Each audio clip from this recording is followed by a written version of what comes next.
The voice of sharing. Durian ASEAN. This is Arlene here, Hi, this is Gowri. and we are going to resume our discussion with ABC Dialogue.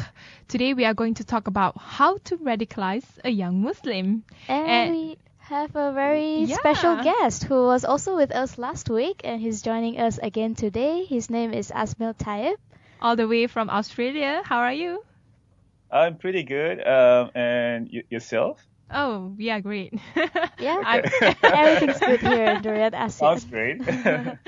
So the topic today is a bit odd because, it seems like when it comes to radical groups recruiting young people, they always start with, with trying to provide some sort of education or propaganda to sort of radicalize this young Muslim. But you, with your study on, Islamic schools and you focusing more on the Islamic world, especially between Malaysia and Indonesia, I believe you have a much more wider understanding about the radicalization that is happening among young Muslims. I do look at that indirectly, I guess. But based from my own experience, talking to people and just my own observation, and looking at the Islamic schools in Malaysia, especially Indonesia. That's where I've been spending a lot of time in. It's actually like the number of schools, Islamic schools that are actually engaged in this type of indoctrination is very, very small. And it's not, and another aspect of it is it doesn't usually happen in the classroom. Even to give an example, so one Islamic boarding school in Central Java, the Pesantren Al Mukmin, near outside of Solo, in a city in Central Java, where some of the Bali bombers graduated from. Those the Jamaah Islamiyah (JI) people who bombed the nightclubs on Kuta Beach in Bali. I think when was that, like 2001 or 2002? Can't remember. So some of them actually graduated from this Pesantren Islamic boarding school in Central Java, and then the school was naturally was thrown into the limelight, so to speak, because not everyone was talking about the school, right? It's like, how can one school, one small, isolated school, can produce quite a number of suicide bombers, so people started to look into school. But it's a normal school, it's a school. It is a conservative school, but it's a school that's part of the national education system. It follows the national curriculum, and 99% of the students are actually just, your typical normal Islamic school students. Nothing really outstanding. Outstanding in terms of if you can add in, characteristic of radicalism or whatever. They're like typical students, like teenagers. So people start okay, the curriculum is pretty much the same. These people take the same national exams. So what actually sets them apart? What actually radicalize some of the students, to actually engage in these terrorist activities, So and why? Why they start to engage with terrorist activity, or the idea that terrorism and Islam is not in conflict with each other. And then, I think the key is actually to look at outside the classroom, so because there are teachers there who are radicals, who actually use the school to recruit, potential members of JI or any of the these terror groups, radical groups. So they use extracurricular activities to actually engage and then to identify. Actually, I think that's the key word, to identify potential recruits. To see who among these impressionable minds who are more who are suited for this type of activities, right? So they have study circle, for example, is called halaka. So you like it's a study circle. Basically, you sit around and you discuss issues, theological issues, and it's basically a study circle, but it's this is when you can actually they have actually more freedom to express their views and things like things that you cannot really discuss in the classroom, or the views that are not actually part of the national curriculum and stuff like that. So you have more space and more freedom to talk about this stuff during the study circle. So you have this type of stuff, and then you have bonding activities, so they go on like hiking trips, for example, or they do like some kind of like outward bound type of activities, and these are usually males, right? So they like this kind of male bonding thing between teachers and students, and they go out on camping, hiking, and they kind of roughing it out, so. And it creates this kind of like a brotherhood, this trust. And, when you have the trust, it's easier to indoctrinate and to instill, certain ideology, so, I mean, these are a part of the process. I mean, it's a gradual process, and it ultimately leads up to, all the things that have happened. Yeah. If you can make comparison between Malaysia, Indonesia, and maybe some other countries in Southeast Asia that has Muslims as part of the population, such as Singapore, Southern Thai, and Southern Philippines, when it comes to the younger generation, how young who are the main culprit in terms of, or main agency in terms of providing them information or knowledge or idea about terrorist activities or a more radicalized version of Islam? From the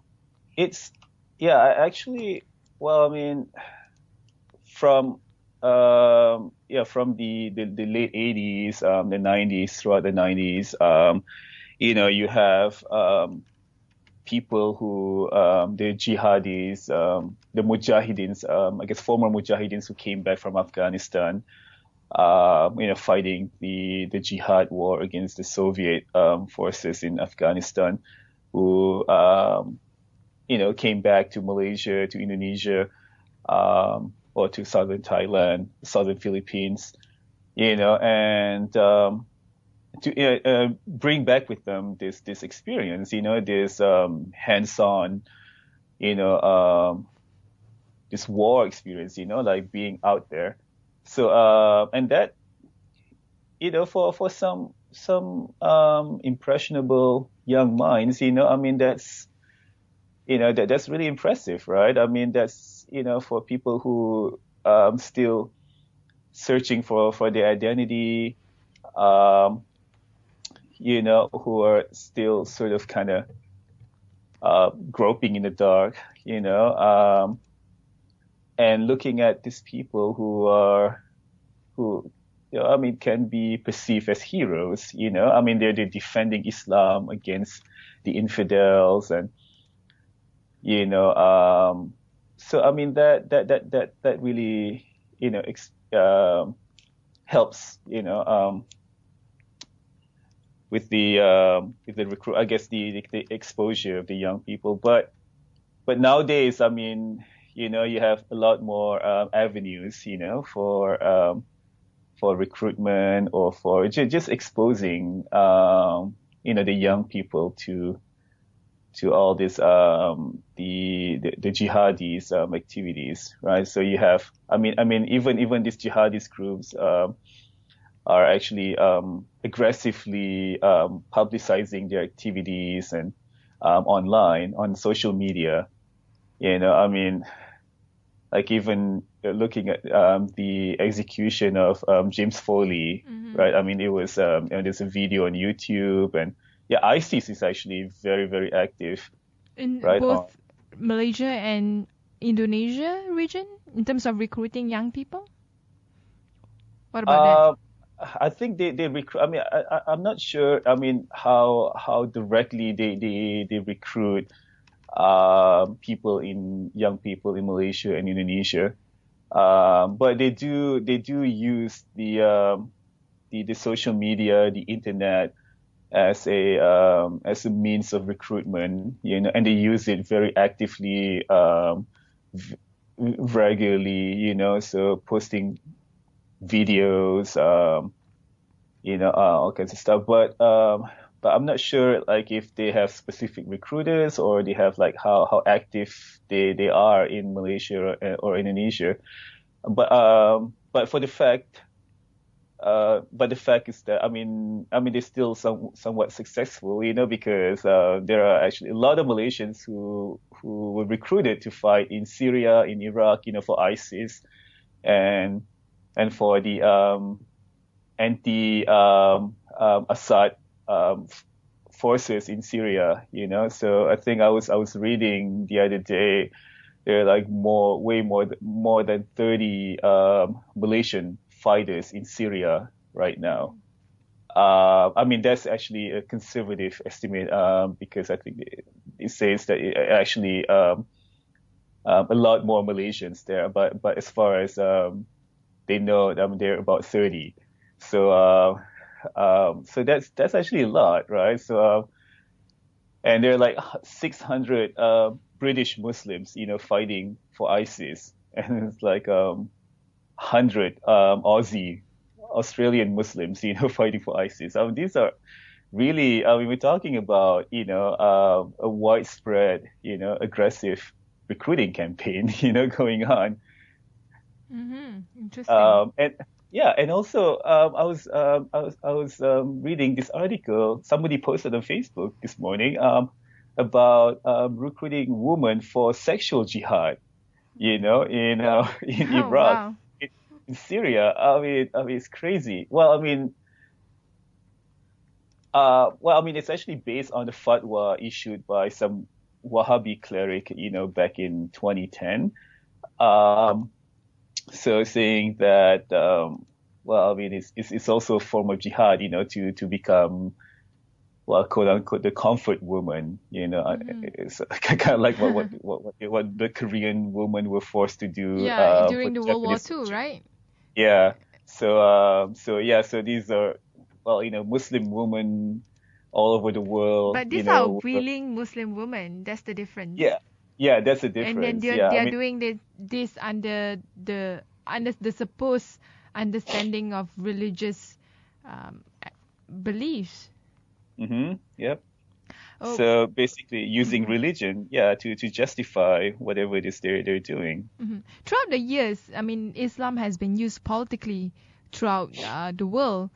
For example, during the early 50s and all that, there were movements such as Pan-Arabism, and then there were also, like conflict between the Middle East and the US, where religion is being used to sort of justify the existence there, and also the long ongoing fight between Israel and the rest of the Middle Eastern countries, and especially the Palestinians. But in the case of the current situation, it seems like religion has been used to justify the idea of an Islamic state. I'm just wondering, like, the idea of Islamic State, is it something that has been there since before this, or it is a recent political invention of some of these Islamic leaders in order for them to justify the idea of conquering the area of Iraq, Syria, and all that?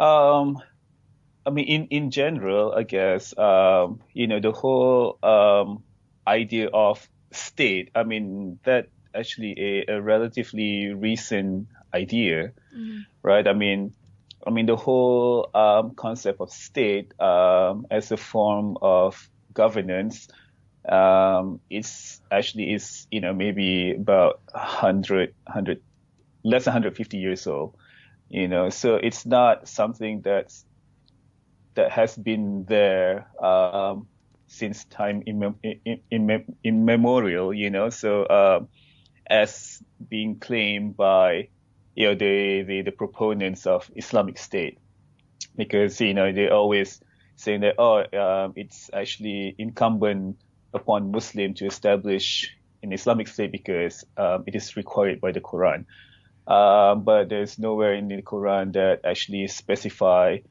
specific details on what constitutes as an Islamic State, so because the state itself, I mean, it's a Western concept. I mean, it's part of the way to sort of to exert control and dominance over a specific geographic area, and part of streamlining the administration to make governance more efficient. That's what it is. So I think but now, because they're seeing it as a way, because by capturing the state, you can easily you can use the state apparatus, to enforce your ideology, right? Because it's the only way for them to see the success of their ideology by using the power, the coercive power of the state. So because I mean because I mean the Islamic State never really exists, even during the Ottoman Empire. I mean, it's not exactly what we call it's a very loosely based empire. I mean, it's not like the state as we understand it now. So it's not a coherent hegemonic state. Mm-hmm. So even because they talk about like this jihad, talk about the Ottoman Empire, and they talk about like the golden age of Islam. These are all different times, and these are not the state that we know of today. I mean, these are just empires, and that very disparate and very decentralized. So not the kind of state that is envisioned by these jihadis, who want to exert dominance and control over the whole population. So I say this is relatively new, Mm-hmm. So yeah, it is relatively new, and it seems like it has taken over the world by storm, especially among Muslim. A lot of the Muslim Islamic countries, they are still divided in terms of how Islam is being used by certain quarters of society or leaders in terms of the idea of creating an Islamic state. So Azmil Taib, we will continue our discussion later on, but before that we will have a short break. All right.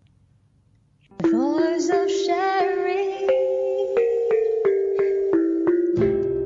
durian ASEAN.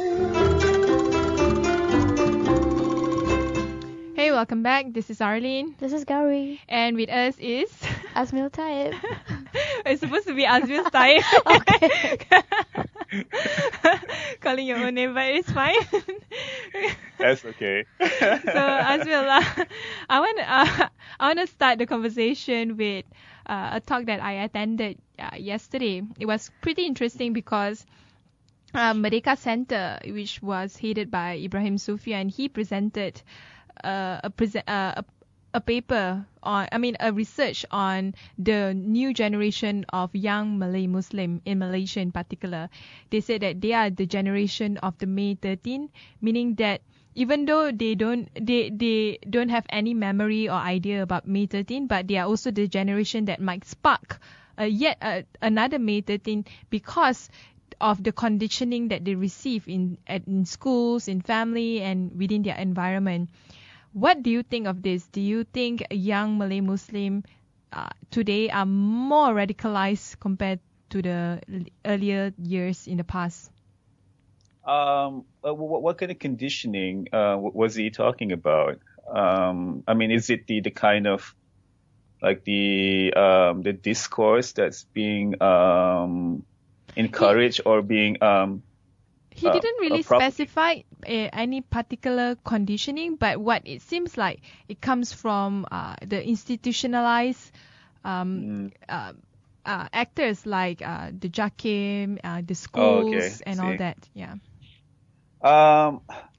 Well, in that sense, I do agree, but May 13 conflict is racial based, right? So it's at least that's what it's. Officially, it's seen as as a conflict between the Malays and the Chinese.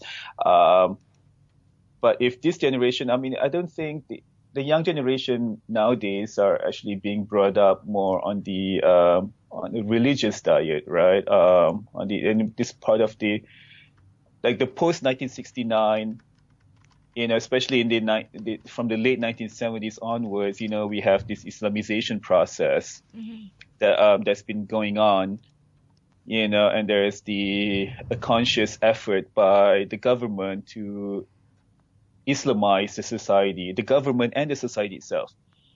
And then there's actually an official policy within the government, within Jakim. Well, that wasn't Jakim at the time. It was called Pusat Islam, which is the predecessor to Jakim. Actually, there's a policy called Penerapan Nilai-Nilai Islam, PNI, actually, in the early 1980s, to instill Islamic values, to Islamize the bureaucracy, the whole government bureaucracy, and that in turn would Islamize the whole society. That was the objective in general. Another one point that I want to add on, that when it comes to radicalization that was being presented by Ibrahim Sufyan, was it also comes from outside influences such as the internet, the usra that they went, the kind of material that they receive online, such as in Facebook, especially with ISIS, and also the issue of Israel and Gaza being one of the main Islamic issues that concerns Malay Muslim in this country. Yes, I do agree with him, to a certain extent, because these are all mutually reinforcing conditions. Because you have the domestic condition, which is basically this climate of this religious climate created by the government, by Jakim, that which actually promotes orthodoxy, right? So only one interpretation that can only exist. So this official interpretation, the orthodoxy, propagated by the government, and which actually quite homogenized. Even like when it comes to Islamic interpretation, I don't think there's really much difference between the government and the say like PAS, for example, when it comes to the central tenets of Islam and, like the way that they interpret, like the major, theological points in Islam, say like, for example, the Shiites issue or the Ahmadiyya issue, I don't think that there's any disagreement between, say like PAS and UMNO or the government, so I mean they all agree unanimously. But I think so there's this domestic condition that create this hatred, against people who don't share their interpretation. Or so like in this case, like against the Shiites, or against the Ahmadiyya, against people who are considered deviants, right? Which is what they see in the in Bashar Assad, in Syria, for example. It's like, oh, he's what's it called, the Alawiya, or Alawites, right? And then like a sect of Shia. So that means he's deviant and we have to fight him, So there's the domestic condition, and then of course it's compounded, it's reinforced by the external condition, as represented by all the stuff that you see on social media, you see the recruitment by ISIS, and you can see like the pictures of, children, or, people being killed and maimed by, say, like the Assad forces and things like that, like the brutality of and what the killing happened. of hundreds of people within just the span of one day or a few days is just unfounded. I mean, it's hard to verify or to know for sure. I mean, sometimes, these are the stuff, like most of the stuff that have been circulating on the social media. I mean, these are from unverified sources, people reposting these things without any context, right? I mean, or people somebody just reflexively just click the share button, on Facebook, or retweet, some of the stuff without even checking the veracity or the provenance, like where all this news. I mean, without digging deeper, So like, because there are cases where they were actually found out that some of these pictures were actually from other conflicts or things like that, but it's been used, deliberately, to as a misrepresentation.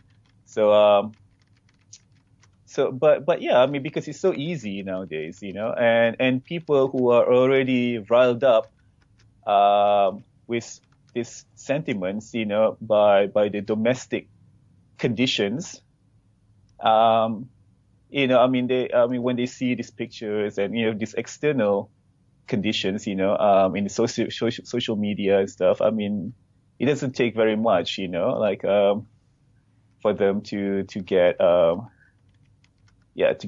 emotionally, to get radicalized or to, I mean, yeah, so that's what I mean by, these are mutually reinforcing conditions, the internal and external.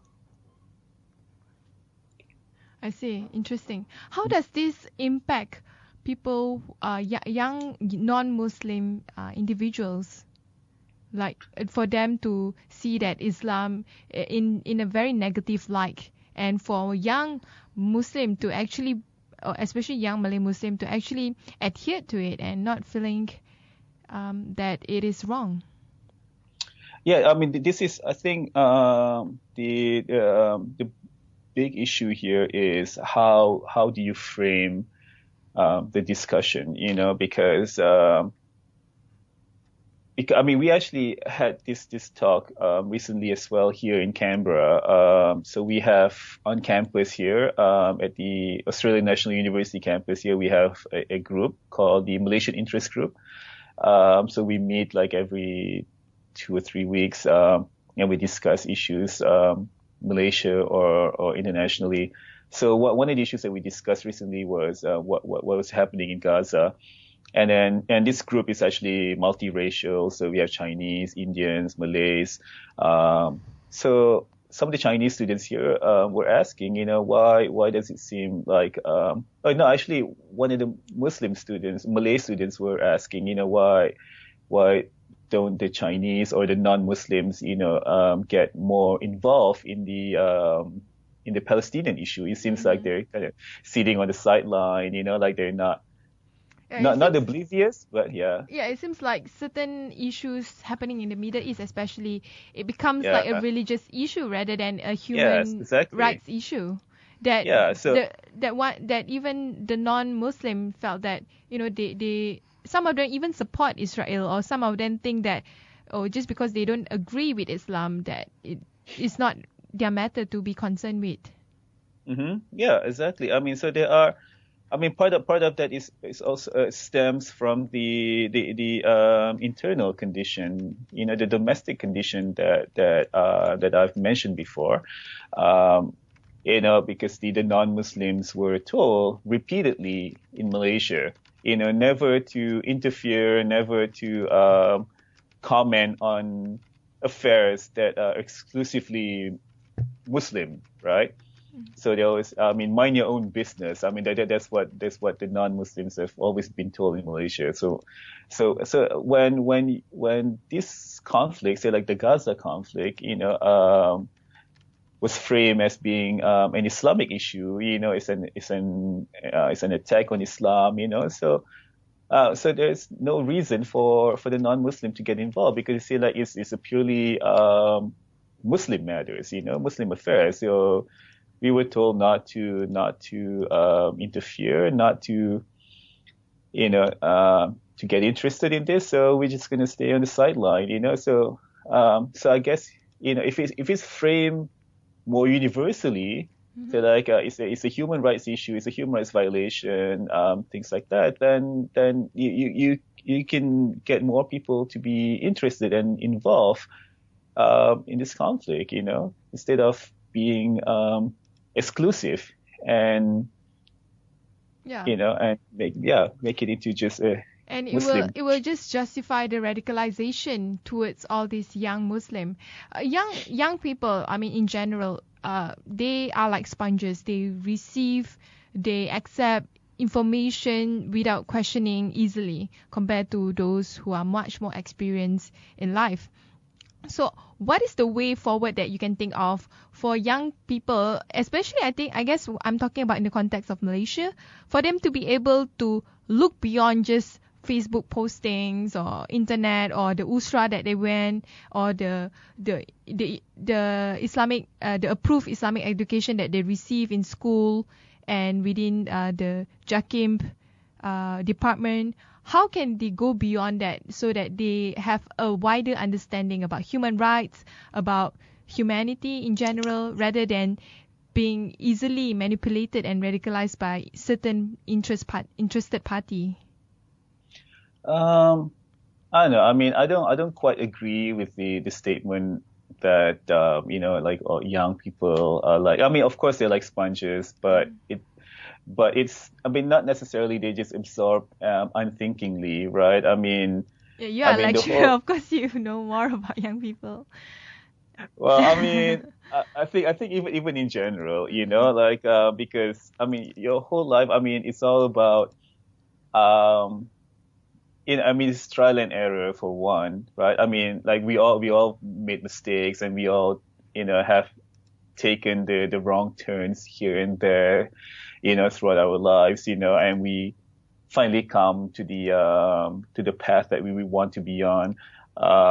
So I think it's the same thing, with these young people who are, I mean, this is part, especially if you're at that stage in life, I mean, you're still searching for identity, you're still searching for like who you actually are, and so I think it's never too late, because there are always like parts in stages in your life that can actually change you, because I mean I've known people. I personally know this one guy that I met in London. I think a few years ago. He used to be one of the leaders of actually Hizb ut-Tahrir, which is one of the radical Islamic groups, who actually want to establish Islamic caliphate in the world. So and he was, he started out as a radical. I mean, he spent years of his formative life, as a Hizb ut-Tahrir activist in the UK, but I mean, somewhere along the line, he just changed, and like he became more moderate, and I don't know, like it's just your interaction with people, and especially nowadays, you get exposed to so many different types of information, so many different types of people, online, offline. I mean, the world is more interconnected, so I think there are always opportunities for change. Like it's not just because you were this type of person before, it doesn't mean that you will end up to be this type of person 10 years, 20 years down the road. So I think it's just but I think part of it is just I think exposing yourself to different ideas and different people. I think that's the key. So I think if you insulate yourself, cocoon yourself within your own environment with your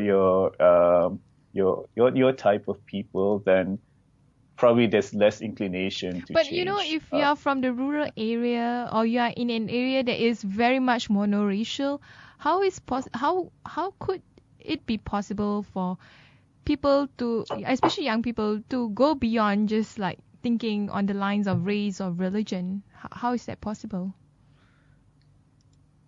Yeah, I mean, because we're talking about essentially on the two levels, right? Because I mean, of course, I mean, people can say, oh yes, we can introduce to them this multiracial all this diversity concepts, in the curriculum in schools, in the books, but yeah, on one level you can do that, but I think, but more importantly is what they do outside of the classroom, outside of the school, right? Yeah, like you said, I mean, if you live in a mono-racial environment or mono-religious environment, I mean, there's no opportunity to interact with people who are different from you. Mm-hmm. So which is kind of hard, yeah. But I mean, it's kind of hard to. I mean, it takes more effort, I guess. Mm-hmm. Because you don't want to generalize everyone, say like, oh, okay, I mean, just because you live in a mono-religious and mono-racial community, then you're doomed to be with this type of mind, this communal mindset. You're not gonna be able to transcend this communal mindset into something more, multiracial, something more tolerant. So I wouldn't go as far, because there are people who manage to escape, right, from this type of mindset.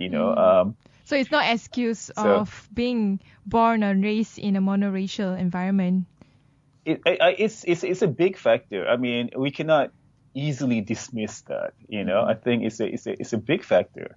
Like your environment shapes like who you are. But it's not the be all and all Mm-hmm. factor. There are other factors, and like I said, I mean, if you have to make, especially people coming from this environment, maybe have to make a bit more effort, than say like people who are in the urban area, which is more diverse.